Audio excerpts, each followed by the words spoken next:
하나님 추운 날씨에도 예배를 사모하는 마음으로 나와서 예배드리게 하심에 감사드립니다. 아멘. 올해는 하루하루 큐티를 통해서 하나님의 말씀 안에서 살아가는 성원과 교회가 되기를 소망합니다. 아멘. 이런 한 달 동안 계획한 대로 되지 않았더라도 실망하여 포기하지 말고 하루하루 지나갈수록 말씀을 갈망하는 마음이 커지기를 소망합니다. 아멘. 말씀을 묵상함으로써 하나님이 주시는 지혜로 세상의 가치에 현혹되지 않고 올바른 판단을 하면서 행동의 시기를 살아가길 소망합니다. 아멘. 북한으로 안보가 불안한 상황이지만 안일한 마음으로 지내고 있는 저희의 모습을 보게 됩니다. 하나님이 주시는 평안과 평화를 당연한 것으로 생각하지 말고 감사하게 하시고 항상 하나님께 저희 나라를 축복해 주시고 지켜주시기를 기도하는 성공과 교회가 되기를 소망합니다. 아멘. 방학을 맞이하여 세계 곳곳에 나가 있는 가정들이 있습니다. 지경이 넓어지게 하시고 도우시는 하나님의 손길을 통하여 어느 곳에 있든지 하나님과 함께함을 경험하는 시간이 되게 하여 주시옵소서. 아멘. 이 시간 하나님 말씀을 전하실 목사님을 성령의 권능으로 붙잡아 주시고 성령님의 역사가 일어나게 하시고 듣는 성도들의 마음에 울림이 있기를 소망합니다. 아멘. 마치는 시간까지 다른 생각에 현혹되지 않고 온 마음을 다하여 예배하는 시간이 되게 하여 주실 것을 기대하며 예수 그리스도의 이름으로 기도드렸습니다. 아멘. 출애굽기 15장 26절, 마태복음 5장 38절에서 42절까지의 말씀 제가 봉독해 올리겠습니다. 먼저 출애굽기 말씀 봉독하겠습니다. 이르시되 너희 하나님 나 여호와의 말을 들어 순종하고 내가 거기에 의를 행하며 내 계명을 내 귀를 기울이며 내 모든 규례를 지키면 내가 애굽 사람에게 내린 모든 질병 중 하나도 너희에게 내리지 아니하리니 나는 너희를 치료하는 여호와입니다. 또 눈은 눈으로 이는 이로 갚으라 하였다는 것을 너희가 들었으나 나는 너희에게 이르노니 악한 자를 대적하지 말라. 누구든지 내 오른편 뺨을 치거든 왼편도 돌려대며 또 너를 고발하여 속옷을 가지고자 하는 자에게 겉옷까지도 가지게 하며 또 누구든지 너로 억지로 오리를 가게 하거든 그 사람과 심리를 동행하고 내게 구하는 자에게 주며 내게 꾸고자 하는 자에게 거절하지 말라. 아멘.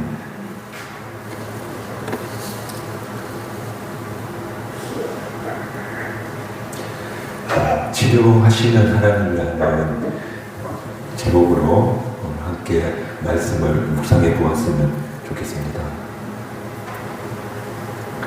이스라엘 백성이 이집트에서 430년간 노예 생활을 하다가 이제 그 끝에 애국을 떠나게 되는데요.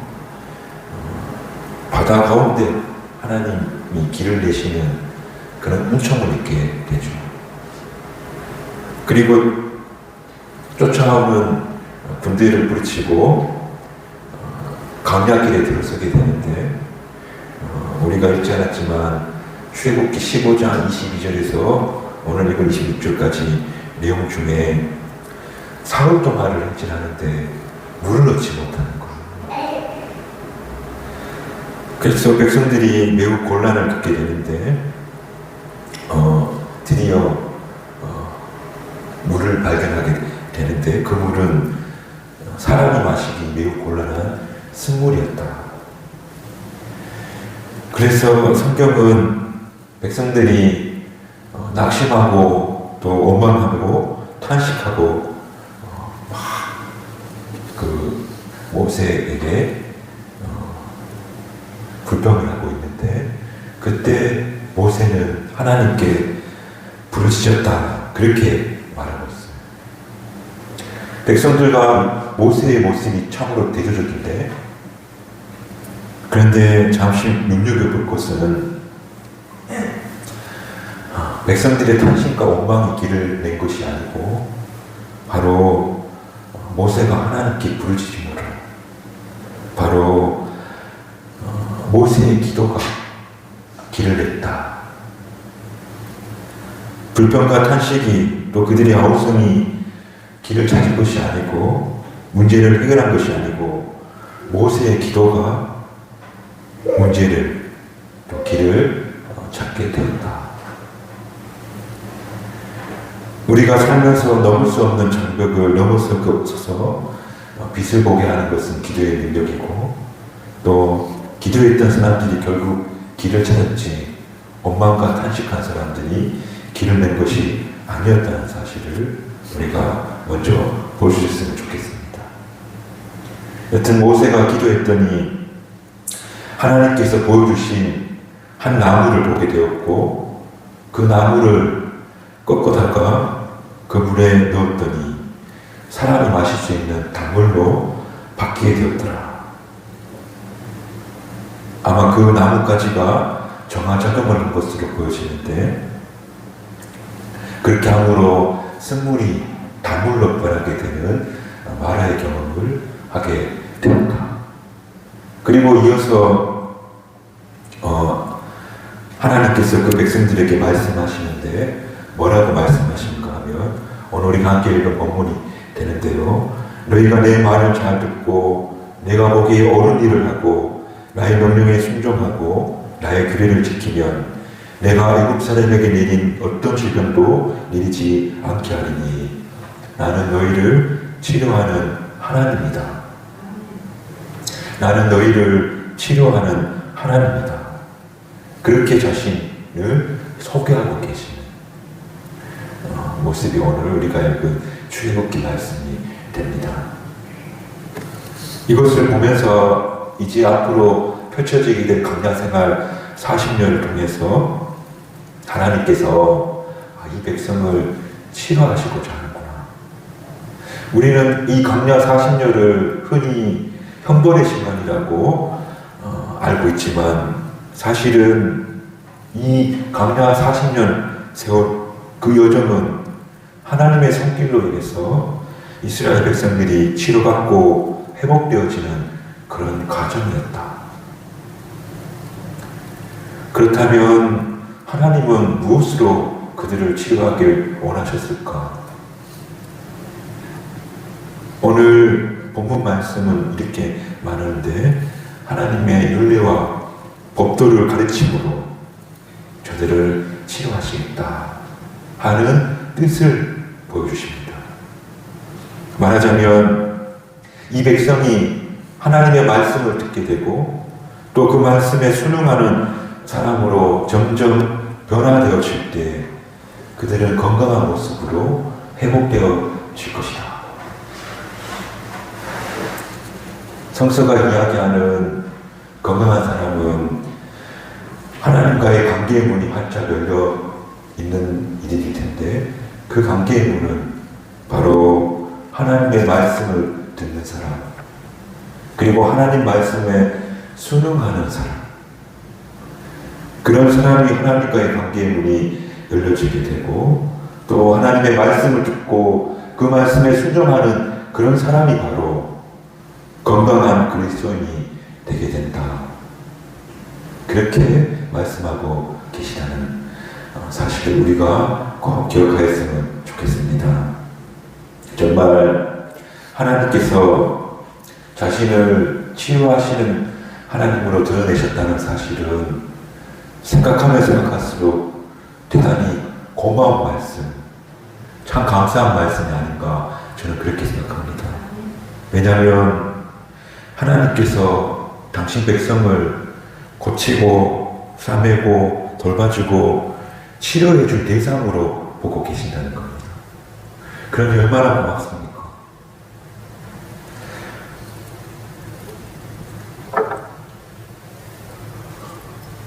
제가 한 3년 노숙자 쉼터에서 야간에 같이 자는 일을 했습니다. 그때 노숙인들이 아이들을 버리고 가는 겁니다. 쉼터에. 그 교회에서 그 아이들을 또 따로 모아서 돌봐주고 했습니다. 그런데 저는 제가 할 일이 아니었지만 그래도 이 아이들에게 복음을 좀 전해야겠다 싶어서 주일날 아침 일찍 와서 아이들을 모았습니다. 그때 저희 사모님도 만나게 됐는데 아이들 한 10명 모아서 같이 예배를 드리고 또 함께 생활한 아름다운 기억이 있습니다. 근데 그때 그 아이들을 보면 눈에 띄는 모습이 있었는데 어떤 아이는 되게 폭력적인 겁니다. 로리만한 자그마한 아이가 막 누나들을 발로 차고 막 욕을 하고 막 그런 폭력적인 아이들이 여럿 있었고 또 먹고 또 먹고 또 먹는 아이가 있었습니다. 먹고 개워내고 또 먹고 또 어떤 아이는 되게 큰 아이인데 대소변을 못 가려서 밤에 볼일을 보고 그걸 몰래 감추다가 걸려서 혼돈하기도 하고 또 어떤 아이는 아직 아이인데 어른스럽게 말을 하는 그런 친구도 기억이 납니다. 왜 그럴까? 일단 중요한 것은 그 아이들을 혼내거나 나무랄 문제가 아니라는 거예요.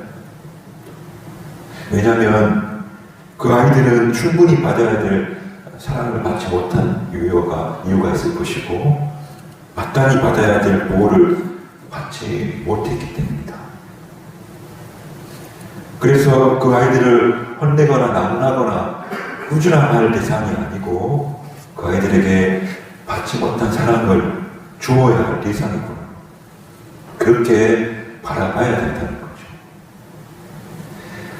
그런데 오늘 하나님께서 이스라엘 백성들을 또 우리를 바라보시는데 그 백성을 바로 훈육의 대상으로 나무랄 대상으로 보시는 것이 아니라 사랑의 대상으로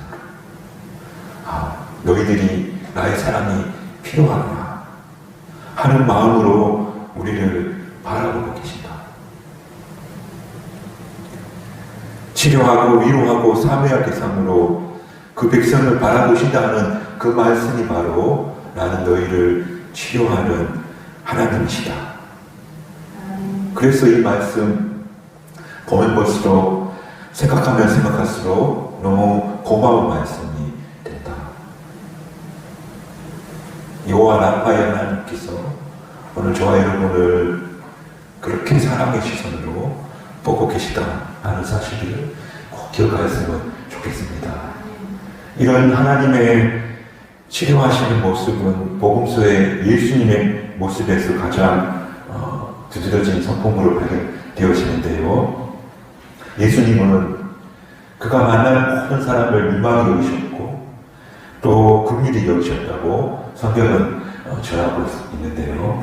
그래서 예수님은 때와 장소를 가리지 않고 찾아오는 모두에게 손을 내밀어 그들을 치유하셨다. 어디 이 사람을 한번 고치는가 보자. 그런 시선으로 보는 그런 따가운 시선 앞에서도 하나님은 치료의 힘을 발휘하셨고 또 죄인이라고 손가락질 받는 사람들조차 또 친구로 받아주셨고 전혀 정죄하지 않고 그들의 몸과 영혼을 치료해 주셨다.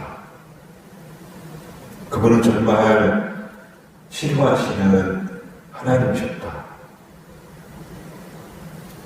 바로 모든 사람을 치료하고 위로하고 사매시길 원하시는 그런 분이 바로 하나님이셨고 그리고 그런 성품이 두드러지게 나타난 것이 바로 예수님이셨다. 그러므로 오늘 우리도 이 땅에 살아가면서 생명 있는 사람들을 돌봐주고 사랑해주며 살아가는 그런 그리스도인 되시기를 주님의 이름으로 축복합니다. 저는 사람을 볼 때 종종 예수님이 사람을 고쳐주고 사랑해주고 위로해주는 그런 시선으로 사람을 보듯이 저도 종종 그런 마음으로 사람을 볼 때가 있거든요. 정말 그럴 때가 있어요. 그럴 때면 왠지 제 마음에 여리고 파란 새싹이 하나 펴나는 듯한, 아니면 초가 하나 밝혀지는 그런 느낌을 받을 때가 있어요. 사람 보면 저 사람 정말 위로가 필요하겠구나, 저 사람 정말 많이 아프겠구나, 어쩌면 좋아 하는 그런 마음이 아주 가끔이지만 저에게도 막 피어날 때가 있다는 거. 어쩌면 누구나 그런 마음 들 것 같아요. 그건 우리가 바로 우리 안에 있는 성령님, 예수의 영이 우리 속에서 깨어나는 것이다. 왜냐하면 바로 하나님과 예수님과 성령님께서 그런 분이시기 때문에 그거를 모시고 사는 우리에게도 그런 마음이 다 있다는 거예요. 오늘 저와 여러분이 그렇게 치유하시는 하나님의 영이 우리 속에서 날마다 깨어나서 그래서 서로 정말 위로하고 상처 치유받는 능력이 있는 그런 교회가 될 수 있기를 주님의 이름으로 축복합니다. 친구 중에 아주 미운 친구가 있었어요. 정말 보기 싫은 친구인데 그래도 친구들 모임에 가면 만나야 되니까 어쩔 수 없이 한 번씩 보고 그랬어요. 근데 그 친구가 그렇게 싫더라고요. 근데 한날은 대화하다가 그 친구의 과거의 아픔들, 현재의 상처들을 이야기하는 것을 옆에서 들었어요. 아, 저 친구가 나쁜 게 아니구나. 저한테 너무 나빠 보였거든. 말도 함부로 내뱉고. 근데 저 친구가 나쁜 게 아니었구나. 아픈 거였구나. 그 친구가 정말 위로가 필요했었구나 하는 것을 보면서 정신이 번쩍 든 적이 있었어요. 여러분 기억했으면 좋겠는데 사람은 다 아프다. 따라했어요. 사람은 다 아프다. 사람은 다 아픈 거예요.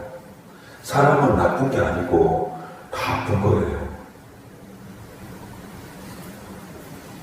사실 저도 나쁜 게 아니고 아파요. 예. 꼭 저를 보면서 목사가 뭐 저래 그런 허물을 보시거든. 또 그렇게 미워보시거든. 저 목사님이 지금 어디가 아픈가 보다. 그렇게 용납해주고 돌봐주고 기도했으면 좋겠어요. 그러므로 세상 사람들 못된 사람이 아니고 그 사람 상처 있는 사람이다. 사람은 다 아프다. 이런 시선으로 우리가 서로를 바라보기 시작하면 그때 우리 속에서 치료하시는 하나님의 영이, 사람을 국민이 여기시는 예수님의 영이, 그리고 사람을 위로하시고 삼으시는 성령님의 영이 깨어나기 시작할 거라는 거예요. 사람은 다 아프다. 그런 시선으로 내 속에 계시는 치료의 영을, 하나님의 영을 깨우는 그런 우리 경주 성북학교의 모든 교우들이 되시기를 축복합니다. 그렇게 서로를 바라보기 시작할 때에 그때 정말 치유가 시작되어지고 회복되는 그런 역사가 나타나게 된다는 사실을 우리가 꼭 기억하시기를 주님의 이름으로 축복합니다. 바로 하나님의 영은 치료의 영이신데 그분은 하나님의 말씀과 그리고 율법으로 한 사람 한 사람 치료되기를 원하셨고 그리고 그 하나님의 시선은 모두가 아파서 치료될 대상으로 여기시고 사회가 고치길 바라시는 그런 마음을 가지고 계시는 하나님이라는 사실을 우리가 꼭 기억하시고 우리 서로도 그렇게 볼 수 있는 저와 여러분이 되시기를 주님의 이름으로 축복합니다.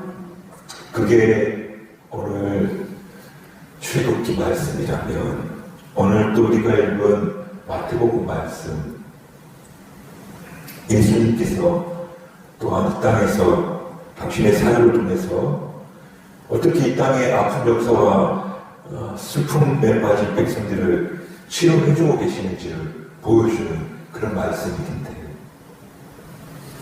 예수님의 치유 방법은 누가 네 오른밤을 치거든 왼밤을 돌려대어라.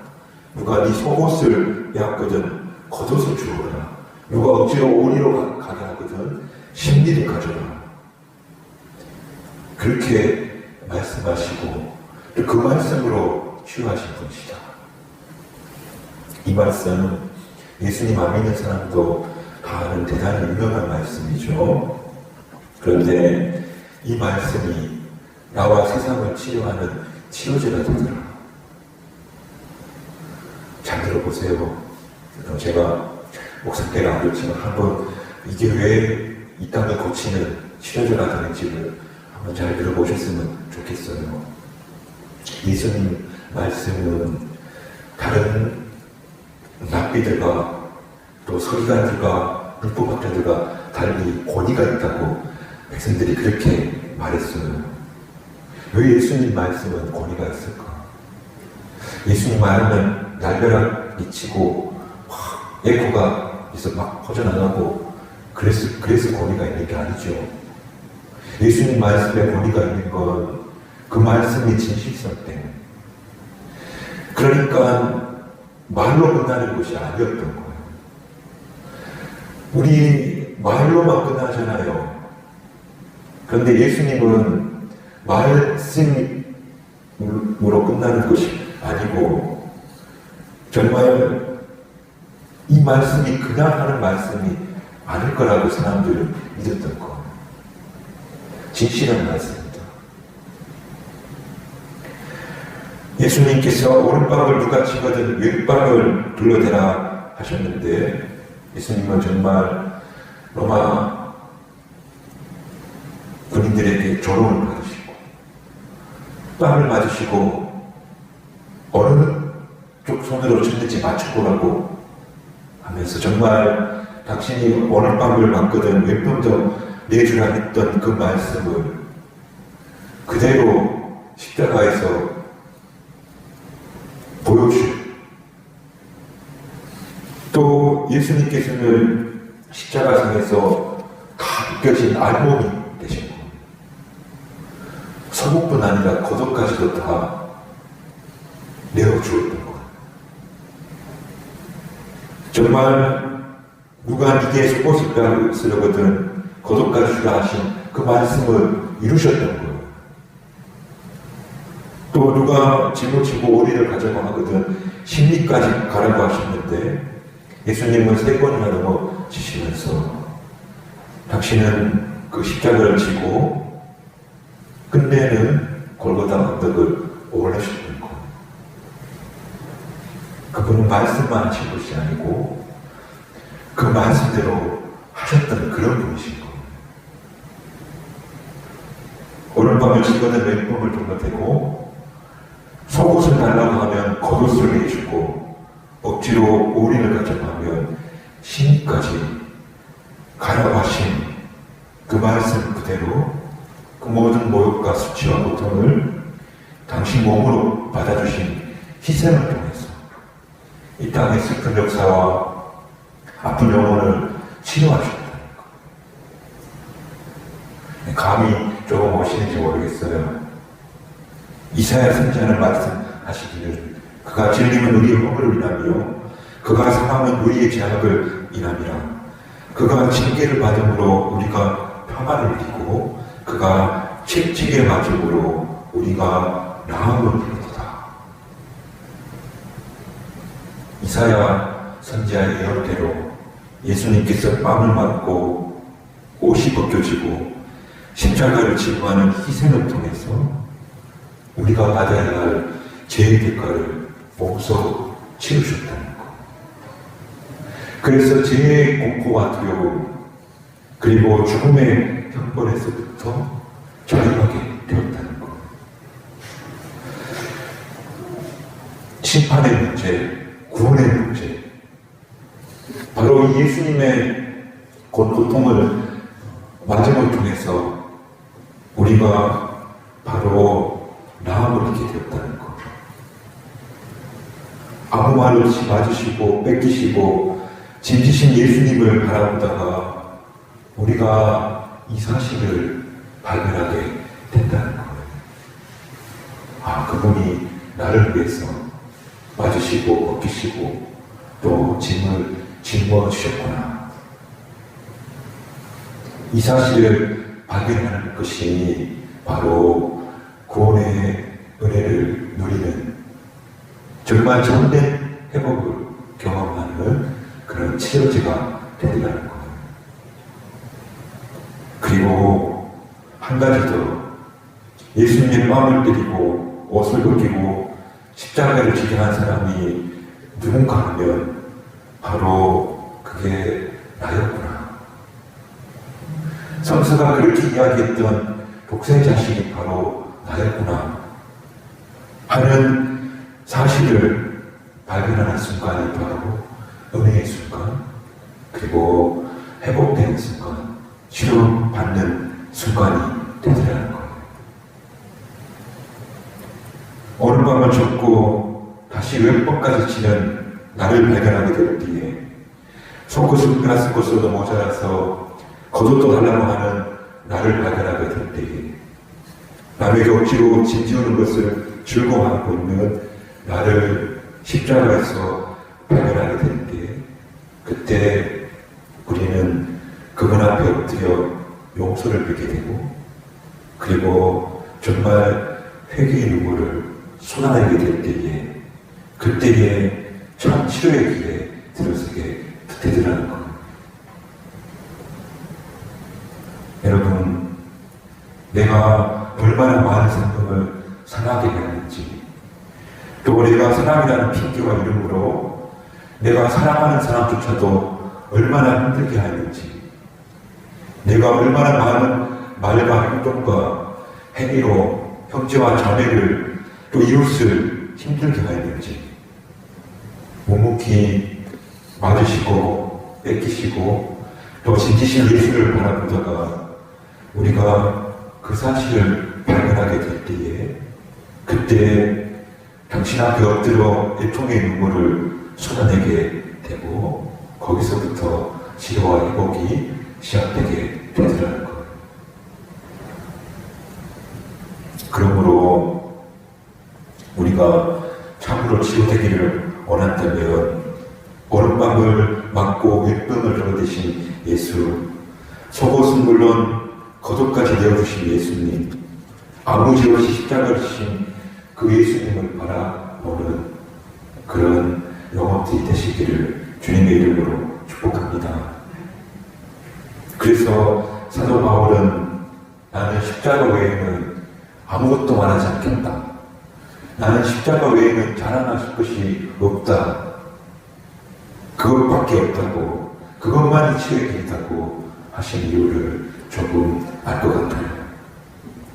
그러므로 그 십자가 밑에서 흘리는 애통의 눈물, 회개의 눈물, 그 한 방울 한 방울이 주가는 내 영혼을 살리는 치료제가 될 것이라는 사실을 오늘 우리 모두가 꼭 기억할 수 있었으면 좋겠어요.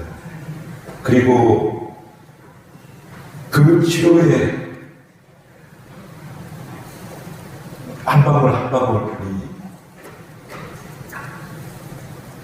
오늘 우리에게 모여서 우리도 예수님처럼 묵묵히 윗밤을 눌러대고 또 겉옷까지 내주고 또 대신 짐지고 가는 그런 사람들로 달라질 때에 그런 사람들이 우리가 되어질 때에 이 세상의 아픈 역사와 슬픈 많은 백성들을 치료하는 그런 치료제가 될 것이다.